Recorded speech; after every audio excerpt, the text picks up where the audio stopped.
నమస్కారం. Media today వార్తలకు స్వాగతం. ముందుగా వార్తల్లోని ముఖ్యాంశాలు. పరిశ్రమల హబ్గా ఏపీని తీర్చిదిద్దుతామన్న లోకేష్. భారీ పెట్టుబడులతో ఉద్యోగాల సృష్టి లక్ష్యమన్న మంత్రి. గ్లోబల్ కంపెనీలు ఏపీ వైపు చూస్తున్నాయన్న లోకేష్. పరిశ్రమలకు సానుకూల వాతావరణం కల్పిస్తున్నామన్న లోకేష్. మోదీ సభ కోసం కరీంనగర్లో బండి సంజయ్ ప్రచారం. సికింద్రాబాద్ సభను విజయవంతం చేయాలని బీజేపీ పిలుపు. స్వయంగా గోడలపై నినాదాలు రాసిన బండి సంజయ్. తెలంగాణలో బీజేపీ బలోపేతానికి సభ కీలకమన్న నేతలు.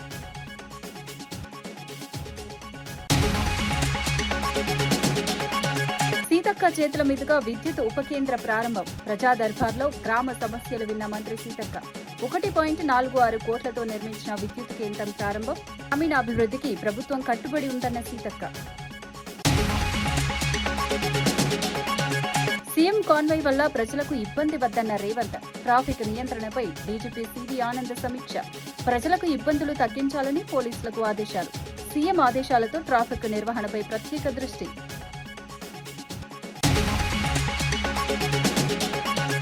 ఎర్రచందనం స్మగ్లింగ్ పై వైసీపీ నేతలపై అనురాధ ఆరోపణలు. రాజకీయ అండతోనే గంగిరెడ్డి ఎదిగాడన్న అనురాధ వ్యాఖ్యలు.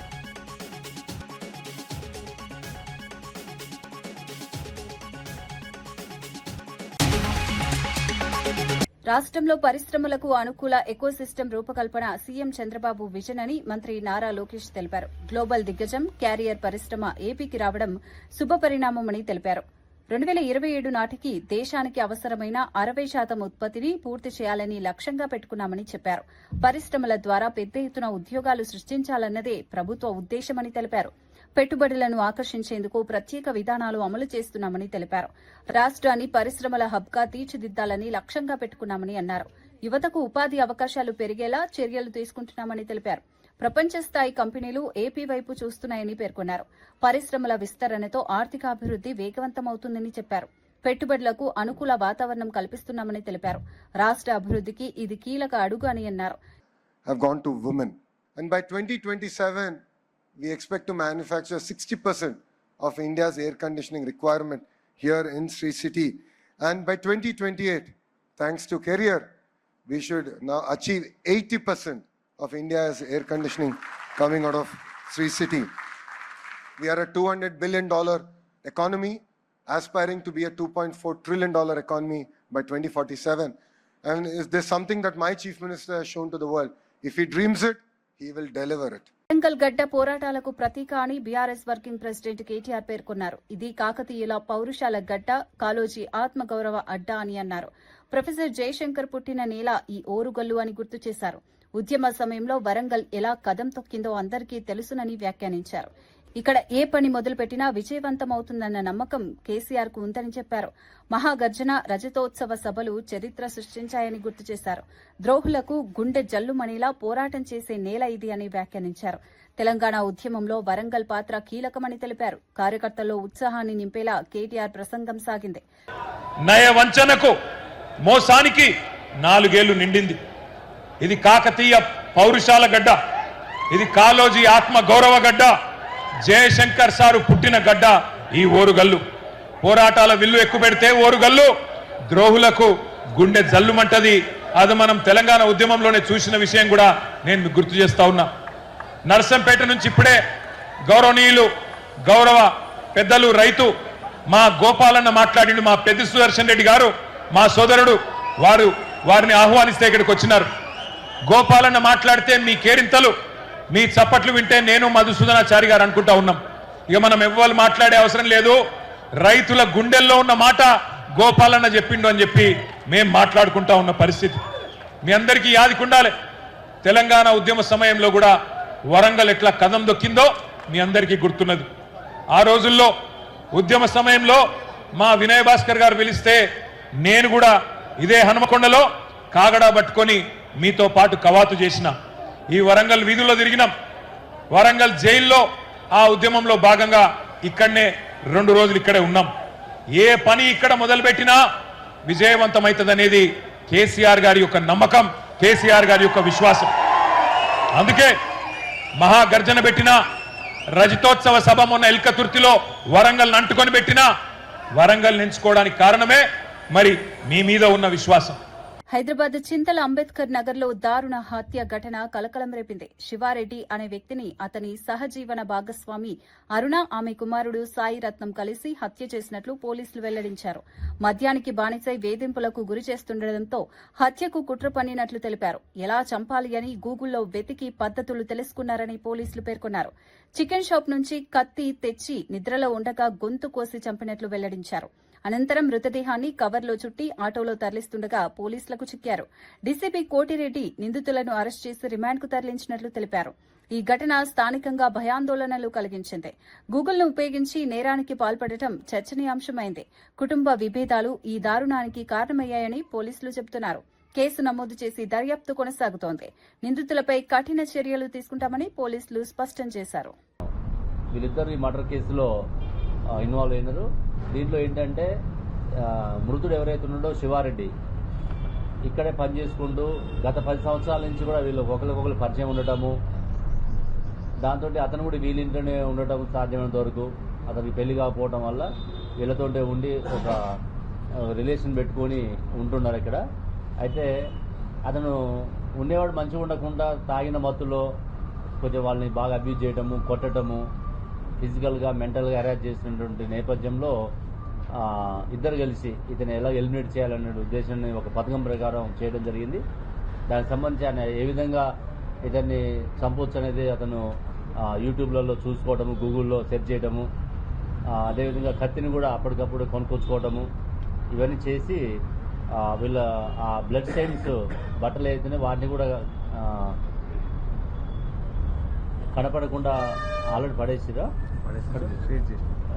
పక్కన కనపడకుండా చేయడానికి ప్రయత్నం చేయడం, ఇవన్నీ చేస్తే ఇమీడియట్గా మన వాళ్ళు వాటన్నిటిని కూడా ఆ నైఫ్ కానీ ఇక్కడ పెట్టిరా ఒక కత్తి, ఆ కత్తిని తర్వాత దాని వాళ్ళ బట్టలు బ్లడ్ స్టెయిన్ బట్టలు అన్నీ కూడా రికవర్ చేయడం జరిగింది. డీజీపీ సివి ఆనంద్ పోలీసు కమిషనర్లతో వీడియో కాన్ఫరెన్స్ నిర్వహించారు. సీఎం రేవంత్ రెడ్డి ఆదేశాల మేరకు ట్రాఫిక్ నియంత్రణపై పోలీసులకు దిశానిర్దేశం చేశారు. సీఎం ఢిల్లీ పర్యటన నేపథ్యంలో శంషాబాద్ ఎయిర్పోర్టు సమీపంలో వాహనాలను నిలిపివేశారు. అయితే తన కాన్వాయ్ కోసం సామాన్య ప్రజలకు ఇబ్బంది కలిగించవద్దని సీఎం పోలీసు శాఖకు స్పష్టం చేశారు. ఈ మేరకు ట్రాఫిక్ నిర్వహణపై సమీక్ష చేపట్టారు. సమావేశంలో హైదరాబాద్, సైబరాబాద్, మల్కాజ్గిరి పోలీస్ కమిషనర్లు పాల్గొన్నారు. ప్రజలకు ఇబ్బందులు తక్కువగా ఉండేలా చర్యలు తీసుకోవాలని డీజీపీ ఆదేశించారు.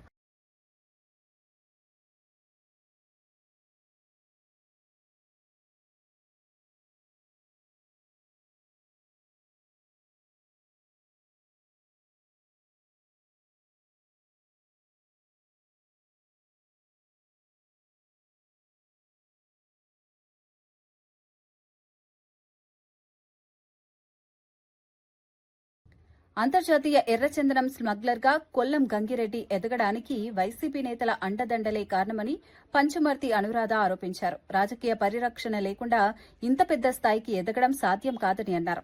ఎర్రచందనం స్మగ్లింగ్ వల్ల రాష్ట ప్రతిష్ట దెబ్బతిందని విమర్శించారు. ఈ వ్యవహారంపై పూర్తిస్థాయి విచారణ జరపాలని డిమాండ్ చేశారు. బాధ్యులపై కఠిన చర్యలు తీసుకోవాలని అన్నారు. వైసీపీ పాలనలో అక్రమాలు పెరిగిపోయాయని ఆరోపించారు. రాజకీయ నాయకుల ప్రమేయం బయటపడాలని పేర్కొన్నారు. రాష్ట సంపదను దోచుకుంటున్న వారిని వదిలిపెట్టొద్దని డిమాండ్ చేశారు. ఈ వ్యాఖ్యలు రాజకీయంగా సంచలనంగా మారాయి. ఎర్రచందనం స్మగ్లింగ్ మళ్లీ చర్చకు వచ్చింది. ప్రజలకు నిజాలు తెలియాల్సిన అవసరం ఉందని అన్నారు. ప్రభుత్వం వెంటనే స్పందించాలని కోరారు. కట్టబెట్టారో మొత్తం తేట తెల్లమయ్యింది. ప్రపంచ స్థాయిలో ఉన్న పరిచయాలతో, ప్రపంచ స్థాయిలో ఉన్న కంపెనీలతో పరిచయాలు పెంచుకొని ఆ కంపెనీలన్నిటినీ ఈరోజు ఆంధ్రప్రదేశ్కి ఏ రకంగా తీసుకొస్తున్నారో నారా చంద్రబాబు నాయుడు గారు మీరందరూ చూశారు. ఈ జగన్మోహన్ రెడ్డి ప్రపంచ స్థాయి స్మగ్లర్తో, నేర చరిత్రలతో ఉన్న వ్యక్తులతో సావాసం. నారా చంద్రబాబు నాయుడు గారు ప్రపంచ స్థాయి కంపెనీలతో సావాసం చేసి అవి ఆంధ్ర రాష్ట్రానికి ఎలా ఉపయోగపడతాయో. మే 10న సికింద్రాబాద్ పెరేడ్ గ్రౌండ్స్ లో జరగనున్న ప్రధాని మోదీ భారీ బహిరంగ సభ కోసం కేంద్ర మంత్రి బండి సంజయ్ కరీంనగర్ లో విస్తృత ప్రచారం నిర్వహిస్తున్నారు. సభకు భారీ జన సమీకరణ లక్ష్యంగా కార్యకర్తలను ఉత్సాహపరుస్తున్నారు. స్వయంగా గోడలపై నినాదాలు రాస్తూ ప్రచారంలో పాల్గొన్నారు. మోదీ సభ చారిత్రాత్మకంగా నిలవాలని పిలుపునిచ్చారు. తెలంగాణలో బీజేపీ బలోపేతానికి ఈ సభ కీలకమని పేర్కొన్నారు. కార్యకర్తలు పెద్ద ఎత్తున ప్రచారంలో పాల్గొంటున్నారు. రాష్ట్ర రాజకీయాల్లో ఈ సభ ప్రాధాన్యత సంతరించుకుంది. ప్రజలు భారీగా హాజరవుతారని నేతలు ధీమా వ్యక్తం చేస్తున్నారు. బీజేపీ కార్యకర్తల్లో ఉత్సాహం పెరిగింది. సభ విజయవంతం చేసేందుకు అన్ని ఏర్పాట్లు చేస్తున్నట్లు తెలిపారు. మోదీ సందేశాన్ని ప్రజల్లోకి తీసుకెళ్తామని అన్నారు. ఈ కార్యక్రమం రాజకీయంగా చర్చనీయాంశమైంది.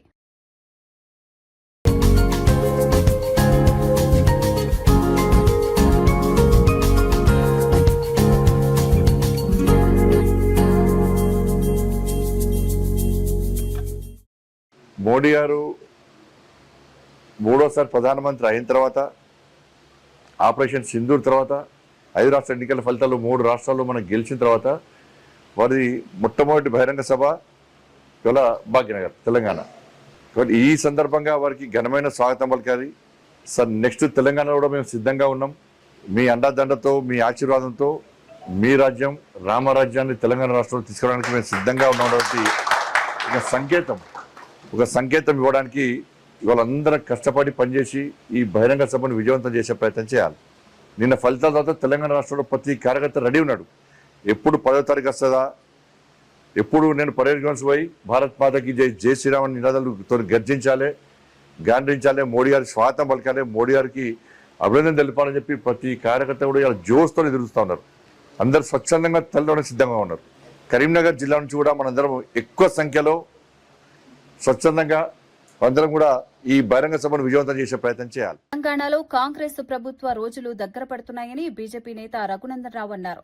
త్వరలో రాష్ట్రంలో బీజేపీ జెండా ఎగురుతుందని ధీమా వ్యక్తం చేశారు. మహబూబ్ నగర్ లో జరిగిన కీలక కార్యకర్తల సమావేశంలో ఆయన ఈ వ్యాఖ్యలు చేశారు. కాంగ్రెస్ ప్రభుత్వం ప్రజల విశ్వాసాన్ని కోల్పోయిందని విమర్శించారు. రాష్ట్రంలో మార్పు కోసం ప్రజలు ఎదురు చూస్తున్నారని అన్నారు. బీజేపీ కార్యకర్తలు కష్టపడి పనిచేయాలని పిలుపునిచ్చారు. కేంద్ర ప్రభుత్వ అభివృద్ది కార్యక్రమాలను ప్రజల్లోకి తీసుకెళ్లాలని సూచించారు. తెలంగాణలో బీజేపీ బలోపేతమవుతుందని పేర్కొన్నారు. రాబోయే ఎన్నికల్లో ప్రజలు బీజేపీకి మద్దతిస్తారని ధీమా వ్యక్తం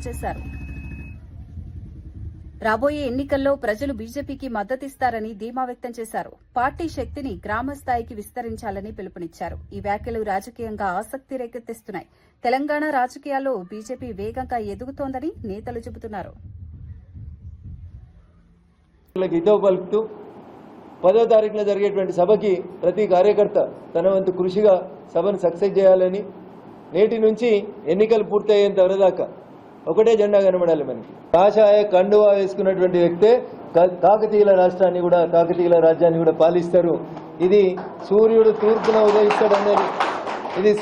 తూర్పున ఉదయిస్తాడనేది ఎంత నిజమో, రేపు కాకతీయ సామ్రాజ్యాన్ని భారతీయ జనతా పార్టీ నరేంద్ర మోడీ గారి నాయకత్వంలో గెలుస్తుందనడంలో ఎవరికి ఎట్లాంటి సందేహం లేదు.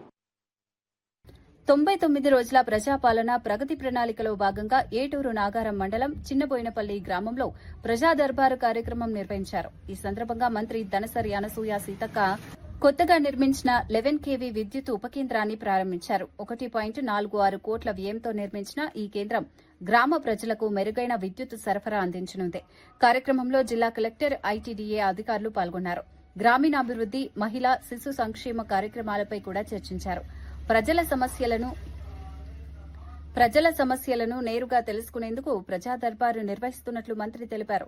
అభివృద్ది కార్యక్రమాలు గ్రామ స్థాయికి చేరేలా ప్రభుత్వం కృషి చేస్తోందన్నారు. విద్యుత్ సమస్యలు తగ్గుతాయని అధికారులు తెలిపారు. ప్రజలు ఈ కార్యక్రమాన్ని స్వాగతించారు. గ్రామీణాభివృద్దికి ప్రభుత్వం కట్టుబడి ఉందని మంత్రి పేర్కొన్నారు. ఈ కార్యక్రమం స్థానికంగా పంచులు ఇద్దరు కూడా తీసుకురావడం జరిగింది మా దృష్టికి. వాటిని కూడా శాంక్షన్ చేసి అందిస్తాం. అట్లనే గ్రామాలలో వివో బిల్డింగ్స్ కూడా ఇచ్చినాం. ఇక్కడ వచ్చిందా వివో బిల్డింగ్? మొదలు పెట్టిరా? మరి ఎందుకు పెట్టలేదు? పెట్టియండి.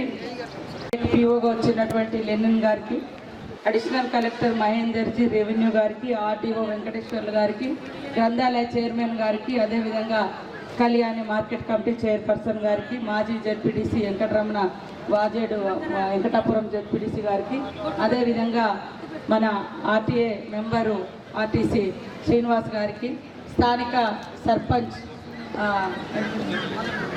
నాగార్జున, రాజు ఇద్దరు రావడం జరిగింది. 3 గ్రామ పంచాయతీలు ఇక్కడ పెట్టుకున్నాం. కొంచెము నెక్స్ట్ గ్రామాలలో ఏ గ్రామ పంచాయతీకి ఆ గ్రామంలో ఒక డాక్టరు మనది ఉంటుంది కాబట్టి వాళ్ళు రావడానికి, ఇప్పుడు మనం అక్కడ కొండాయి కాడ పెట్టినాం. కొత్తూరోళ్ళు, దొడ్లోళ్ళు రావాలంటే కొద్దిగా నడుచుకుంటూ రావడం పోవడం ఇబ్బంది అవుతుంది కాబట్టి అట్లా 2-3 గ్రామాలు ఒక కాడ పెట్టినప్పుడు వాళ్ళకు మనకి ఎట్లా గ్రామ పంచాయతీలో ఒక ట్రాక్టర్ ఉంటుంది పక్కనే, కాబట్టి డిపిఓ గారికి చెప్పి అందరూ 1-2 ట్రిప్పులు కొడితే సరిపోతుంది. ఇక్కడికి వచ్చినటువంటి ఆఫీసర్స్ అందరికీ జిల్లా స్థాయి పదే ఆఫీసుల చుట్టూ తిరగకుండా మీ దగ్గరికే వచ్చి మీ సమస్యలు ఏంటియో తెలుసుకొని అక్కడే పరిష్కరించే విధంగా ఈ యొక్క ప్రజా దర్బార్ కార్యక్రమాన్ని రాష్ట్రంలో మొట్టమొదటిసారి మన ములుగు జిల్లా నుంచే దాదాపు 1 రోజుల క్రితము మనం ప్రారంభించుకోవడం జరిగింది. ఈ మధ్యలో కొద్దిగా గ్యాప్ వచ్చినా మనకి ఇటు మల్లూరులో జాతర ఉండడం, కలెక్టరు పిఓ గారు కొంచెం చేంజ్ కావడంతో కొద్దిగా టైం తీసుకున్నాం. అయినా కూడా మన మారుమూల ప్రాంతాలు, అటవీ గ్రామాలు, ప్రజలు వచ్చినప్పుడు ఆఫీసులో అధికారులు ఉండకపోవచ్చు, అధికారులు ఉన్నప్పుడు ప్రజలు రాకపోవచ్చు. కాబట్టి మనమే అక్కడికి వెళ్ళి వాళ్ళ ఏం సమస్యలు ఉన్నాయో అక్కడ ఉండేటువంటి సర్పంచుల ద్వారా వినడం, అక్కడ ఉండేటువంటి ప్రజల ద్వారా వినాలని ఈ యొక్క ప్రజా దర్బార్ పెట్టడం జరిగింది. ఇప్పటి వరకు దాదాపుగా ఒక 15 గ్రామాలలోకి ఇప్పుడు మనము రావడం జరిగింది. 15 గ్రామ పంచాయతీల వరకు కంప్లీట్ చేసుకున్నాం. కానీ ఎక్కడ కూడా ఇంత డిస్టర్బెన్స్ కూడా, ఇంత గొడవ, ఇంత చిల్లరలో ఎక్కడ జరగకుండా ప్రశాంతంగా వచ్చి సర్పంచులు అయితే సర్పంచులు మాకు ఇవి కావాలని అడిగినరు, వాళ్ళే మనం శాంక్షన్ చేస్తున్నాం. అదేవిధంగా ప్రజలు పెన్షన్లు కానీ, ఇల్లులు కానీ, ఇంకేదైనా భూముల సమస్యలు కానీ, ఇంకేదైనా అడిగినా కూడా అప్పటిదప్పుడే మేము సంబంధిత అధికారులకు అటాచ్ చేసి వెంటనే పరిష్కారం చేస్తున్నాం. అది కాకుండా ఒక వారం రోజులు, 10 రోజులు అది కొద్దిగా ఏమైనా టైం పట్టేటి ఉంటే కొద్దిగా లేట్గా టైం ఇస్తున్నాం. దానికోసం కలెక్టర్ కార్యాలయంలో కూడా ఒక సెల్ ఓపెన్ చేసినాం. ఎప్పటికప్పుడు మీరు ఇచ్చిన దరఖాస్తులు తీసుకొని మీకు ఫోన్ చేసి, మీరు రాసే దరఖాస్తు మీద కూడా మీ ఫోన్ నెంబర్ రాయాలి. మీకు ఫోన్ చేసి మీది ఈ లోపు అవుతుంది లేకుంటే కాదు, ఎందుకు కాదు అనేది కూడా కారణము చెప్పే విధంగా కూడా సెల్ ఒక రూమ్ పెట్టి అక్కడ నుంచి ఒక మనిషిని పెట్టి మీకు ఫోన్స్ వచ్చే విధంగా, ఫోన్లు చేసే విధంగా చేయడం జరుగుతూ ఉంది. కాబట్టి ఈరోజు మనము మొదటి విడతలో రాష్ట్రంలోనే అత్యధికంగా ఇల్లులు తీసుకొచ్చింది ములుగు నియోజకవర్గానికే. ముఖ్యమంత్రి గారు రేవంత్ రెడ్డి గారు, అదేవిధంగా మరి రెవెన్యూ శాఖ మంత్రి పొంగులేటి శ్రీనివాస్ రెడ్డి గారి సహకారంతో ఈ మన ములుగు వెనుకబడ్డ ప్రాంతం, పేదలు ఎక్కువ ఉన్నారంటే 5,000 ఇల్లు ఇచ్చింది. కానీ మనము ఎక్కువ ఒకటేసారి ఊరూర్లో 50-100 ఇవ్వలేకపోయినాం. చిన్నపోయిన పల్లెలో కొద్దిగా తక్కువ వచ్చినాయి, తప్పకుండా 23 ఇళ్ళు వచ్చినాయి గ్రామ పంచాయతీలో. ఇంకా ఇవ్వడం జరుగుతుంది. ఇప్పుడు మొదటి విడతలు అయిపోయింది, ఇప్పుడు నెక్స్ట్ విడత ఉంది. జెన్యూన్గా ఇక్కడ ఉండేటువంటి అధికారులు కానీ, ప్రజాప్రతినిధులు కానీ, లీడర్లు కానీ, ఎవరైతే పేదోళ్ళు ఉన్నారో, ఎవరి ఇల్లు లేదో వాళ్ళ. టీటీడీ చైర్మన్ బీఆర్ నాయుడు అధ్యక్షతన ధర్మకర్తల మండలి సమావేశం జరిగింది. అదనపు టాయిలెట్స్ నిర్మాణానికి టీటీడీ బోర్డు ఆమోదం తెలిపింది. ఇందుకోసం 4,55 లక్షలు మంజూరు చేసింది. తిరుమల రోడ్డు సర్కిల్ నిధులకు ఎస్కాట్ కమిటీని నియమించారు. విద్యా కమిటీ నివేదిక మేరకు మౌలిక వసతుల అభివృద్దికి 118 కోట్లు కేటాయించారు. అదనంగా 43.4 కోట్లు మంజూరు చేశారు. నీటి అవసరాల దృష్ట్యా 2 కిలోమీటర్ల పైప్ లైన్ల ఏర్పాటుకు నిర్ణయం తీసుకున్నారు. భక్తులకు మెరుగైన సౌకర్యాలు కల్పించడమే లక్ష్యమని తెలిపారు. తిరుమలలో అభివృద్ది పనులు వేగవంతం చేయాలని నిర్ణయించారు. భక్తుల రద్దీ దృష్ట్యా సదుపాయాలు పెంచుతామని పేర్కొన్నారు. ఈ నిర్ణయాలు భక్తులకు ఉపయోగపడనున్నాయి. టీటీడీ అభివృద్ది కార్యక్రమాలు కొన్ని విధులకు ఒక ఎక్స్పర్ట్ కమిటీని నియమించడం జరిగింది. వాళ్ళు సూచించిన ఆధ్యాత్మిక కొన్ని పేర్లు ఏదైతే ఉన్నాయో ఆ పేర్లు ఈ మన వీధులకు అందరికి కూడా ఇక్కడ పేర్లు పెట్టడం జరుగుతుంది. దానికి కూడా బోర్డు ఆమోదం తెలిపింది. టీటీడీ బోర్డు విద్యా కమిటీ ఇచ్చిన నివేదిక మేరకు టీటీడీ విద్యా సంస్థలో అత్యాధునిక మౌలిక వసతుల ఏర్పాటుకు గతంలో మనం 118 కోట్లు శాంక్షన్ చేయడం జరిగింది. ఈ ఎక్స్పర్ట్ కమిటీ 118 కోట్లు సరిపోవటం లేదు, దానికి ఇంకా 43.4 కోట్లు కావాలని అన్నారు. అది కూడా శాంక్షన్ చేయటం జరిగింది. తిరుమలలో రోజు రోజు పెరుగుతున్న నీటి అవసరాల దృష్ట్యా గోబర్గం డ్యామ్ నుండి ఫిల్టర్ ప్లాంట్ వరకు 6 కోట్ల ఖర్చుతో 2 కిలోమీటర్ల మేర అదనపు పైప్ లైన్ వేయాలనేటువంటి నిర్ణయం ఈ బోర్డులో ఆమోదం తెలపడం జరిగింది. అదేవిధంగా టీటీడీ అవసరాల నిమిత్తం 44.2 కోట్లతో ఏపీకి చెందిన ఆప్కో, తమిళనాడుకి చెందిన కోఆప్టెక్స్ వారి నుండి పట్టు వస్త్రాలు, దుప్పటాలు తదితర కొనుగోలు చేయాలని చెప్పేసి, ఆ రెండు కూడా గవర్నమెంట్ సంస్థలు కాబట్టి అది ఆమోదం తెలపడం జరిగింది. పెట్రోల్, డీజిల్, గ్యాస్ ధరల పెరుగుదలపై భూపాల్పల్లిలో సిపిఐ శ్రేణులు నిరసన చేపట్టాయి. రాష్ట్ర వ్యాప్త ఆందోళనలో భాగంగా రోడ్డుపైకి వచ్చి భారీ ప్రదర్శన నిర్వహించాయి. సిపిఐ పట్టణ కార్యదర్శి సోత్కు ప్రవీణ్ ఆధ్వర్యంలో జరిగిన ఈ కార్యక్రమంలో కేంద్ర ప్రభుత్వ విధానాలను తీవ్రంగా విమర్శించాయి. పెట్రోల్, డీజిల్, కమర్షియల్ గ్యాస్ ధరలు సామాన్యులపై భారమయ్యాయని ఆవేదన వ్యక్తం చేశారు. వెంటనే ధరలు తగ్గించాలని కేంద్ర ప్రభుత్వాన్ని డిమాండ్ చేశారు. ధరలు తగ్గించకపోతే ఆందోళనలు మరింత ఉధృతం చేస్తామని హెచ్చరించారు. పెరుగుతున్న ధరలతో ప్రజలు ఇబ్బందులు పడుతున్నారని అన్నారు. కేంద్ర ప్రభుత్వం ప్రజా వ్యతిరేక విధానాలు అమలు చేస్తోందని విమర్శించారు. ఈ నిరసనలో పెద్ద ఎత్తున కార్యకర్తలు పాల్గొన్నారు. ధరల నియంత్రణ కోసం ప్రభుత్వం చర్యలు తీసుకోవాలని డిమాండ్ చేశారు. 150 రూపాయల భారం మోపింది. ఈరోజు దాని ద్వారా చాలా మంది ప్రజలు ఇబ్బంది పడుతున్నటువంటి పరిస్థితి ఉంది. ముఖ్యంగా ఈ యొక్క కమర్షియల్ సిలిండర్ ధర 950 రూపాయలు పెంచితే వ్యాపారస్తులకు ఏమాత్రం కూడా నష్టం లేదు. ఎందుకంటే ఈరోజు గ్యాస్ సిలిండర్ ధర పెరిగిందని చెప్పేసి 40 రూపాయల టిఫిన్ కాస్త 80 రూపాయలు చేస్తున్నారు. 110 రూపాయలకు వచ్చేటువంటి భోజనం 200 రూపాయలు చేస్తున్నారు.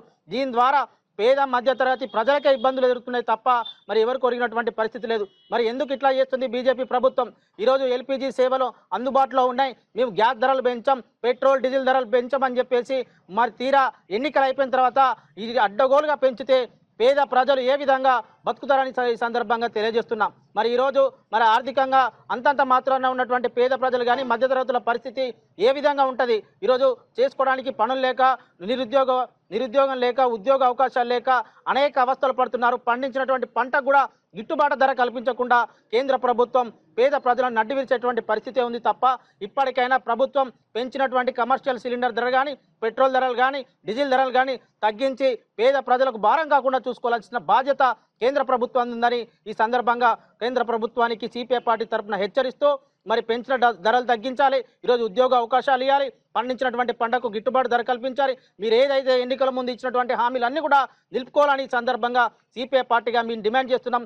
ఒకవేళ ఈ ధరలు తగ్గించకపోతే కమ్యూనిస్టు పార్టీ ఆధ్వర్యంలో దేశవ్యాప్తంగా కూడా ఆందోళన చేయడానికి కూడా సిద్ధంగా ఉన్నామని ఈ సందర్భంగా కేంద్ర ప్రభుత్వాన్ని హెచ్చరిస్తున్నాం. సొత్కు ప్రవీణ్ కుమార్, సిపిఐ పట్టణ కార్యదర్శి, భూపాలపల్లి. రైతు బంధు నిధులపై కేటీఆర్ చేసిన వ్యాఖ్యలకు ఎమ్మెల్యే నాయిని రాజేందర్ రెడ్డి కౌంటర్ ఇచ్చారు. రైతులను మోసం చేసిన చరిత్ర బీఆర్ఎస్దేనని విమర్శించారు. నకిలీ విత్తనాలు అమ్మింది కూడా బీఆర్ఎస్ నాయకులేనని ఆరోపించారు. బీఆర్ఎస్ నేతలను దండుపాల్యం, చెడ్డీ గ్యాంగ్తో పోల్చడం రాజకీయంగా చర్చనీయాంశమైందే. రైతుల సమస్యలపై చర్చించేందుకు హనుమకొండకు రావాలని కేటీఆర్కు సవాల్ విసిరారు. రైతుల పేరుతో రాజకీయాలు చేయడం మానుకోవాలని అన్నారు. కాంగ్రెస్ ప్రభుత్వం రైతు సంక్షేమానికి కట్టుబడి ఉందని పేర్కొన్నారు. బీఆర్ఎస్ పాలనలో రైతులు తీవ్రంగా నష్టపోయారని ఆరోపించారు. ప్రజలు నిజాలను గుర్తించాలని తెలిపారు. రైతుల సమస్యలను పరిష్కరించేందుకు ప్రభుత్వం కృషి చేస్తోందన్నారు. ఈ వ్యాఖ్యలతో రాజకీయ వాతావరణం మరింత వేడెక్కింది. రైతు అంశంపై మాటల యుద్దం కొనసాగుతోంది. పై మాజీ మంత్రి సత్యవతి తీవ్ర విమర్శలు చేశారు. ఇది ప్రజాపాలన కాదు, రాబందు పాలన అని వ్యాఖ్యానించారు. రైతుల కన్నీళ్లలో ఈ ప్రభుత్వం కొట్టుకుపోవడం ఖాయమని హెచ్చరించారు. బంజారా భాషలో చేసిన ఆమె వ్యాఖ్యలు సోషల్ మీడియాలో వైరల్ అవుతున్నాయి. రైతుల సమస్యలను ప్రభుత్వం పట్టించుకోవడం లేదని ఆరోపించారు. కాంగ్రెస్ పాలనలో రైతులు ఇబ్బందులు పడుతున్నారని విమర్శించారు. రైతులకు ఇచ్చిన హామీలు అమలు కావడం లేదని అన్నారు. బీఆర్ఎస్ మాత్రమే రైతులకు అండగా నిలుస్తోందని పేర్కొన్నారు. ప్రభుత్వ వైఫల్యాలను ప్రజల్లోకి తీసుకెళ్తామని చెప్పారు. ఈ వ్యాఖ్యలు రాజకీయంగా చర్చనీయాంశమయ్యాయి. రైతు సమస్యలపై ఉద్యమం కొనసాగుతుందని హెచ్చరించారు. రాష్ట్ర రాజకీయాల్లో ఈ వ్యాఖ్యలు వేడి పెంచుతున్నాయి.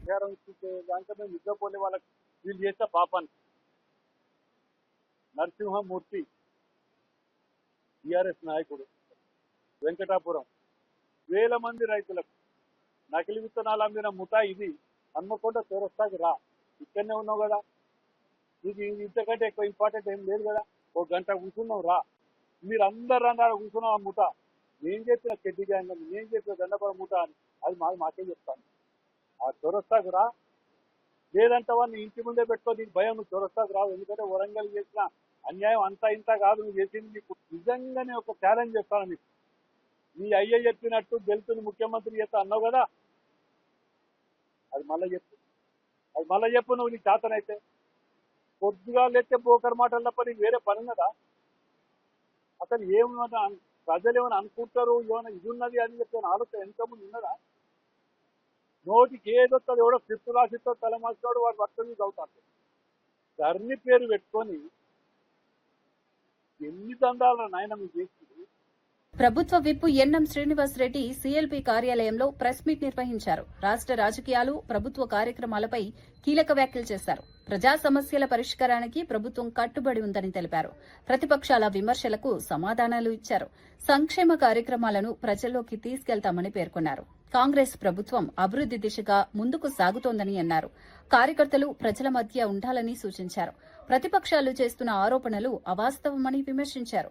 ప్రజల విశ్వాసం కాంగ్రెస్ ప్రభుత్వంపై ఉందని తెలిపారు. రాబోయే రోజుల్లో మరిన్ని అభివృద్ది కార్యక్రమాలు చేపడతామని పేర్కొన్నారు. రాజకీయాల్లో పారదర్శకత అవసరమని అన్నారు. ఈ ప్రెస్ మీట్ కు రాజకీయ ప్రాధాన్యతకు నెలకొంది. 6,000 నుంచి 8,000 మంది రైతులు చనిపోతే ఏ ఒక్క రైతును కూడా మీరు ఆ కుటుంబాన్ని పరామర్శించలే. ఆ రోజు రాహుల్ గాంధీ గారు ప్రతిపక్ష పార్టీలో పిసిసి అధ్యక్షులుగా రేవంత్ రెడ్డి గారు రైతులకు ఒక భరోసా కల్పించాలని ఒక ఆలోచనతోని రాహుల్ గాంధీ గారు వరంగల్ రైతు మీటింగ్ పెట్టడం జరిగింది. రైతులకు ఒక భరోసా ఇవ్వడం జరిగింది. మీరు పండించిన పంటకు గిట్టుబాటు ధర లేక ప్రకృతి వల్ల పంట నష్టాలు జరుగుతూ ఉంటే మీరు అప్పుల పాలు అవుతా ఉన్నారు, ఆత్మహత్యలు చేసుకుంటున్నారు. కాబట్టి రైతులకు ఒక భరోసా ఇవ్వాలని చెప్పి ఆ రోజు రైతు డిక్లరేషన్ వరంగల్ నుంచి రాహుల్ గాంధీ యొక్క ఆధ్వర్యంలో చేయడం జరిగింది. తదనంతరం రాష్ట్రంలో గాంధీ కుటుంబం అంటే ఒక నమ్మకం. గాంధీ కుటుంబాన్ని నువ్వు విమర్శించినంత మాత్రాన పెద్ద రాజకీయ మొగోడవైతం అనుకుంటే అది భ్రమ. ఇలా గాంధీ కుటుంబాన్ని విమర్శిస్తే నువ్వు రాజకీయంగా కన్మరుగాక తప్పదని చెప్పి నేను మాట్లాడుతూ ఉన్న పత్రిక ముఖంగా. ఆ రోజు మన తెలంగాణలో తెలంగాణ రాష్ట్రం గురించి తెలంగాణ ఉద్యమం ఉవ్వెత్తున సాగుతున్న సందర్భంలో మీ కుటుంబం అంతా గాంధీ కుటుంబం దగ్గర ఆ మాట మాట్లాడొద్దు, కానీ వారి దగ్గర మొరబెట్టుకున్నదంతా తెలంగాణ ప్రజలు ఎవరు మర్చిపోలే.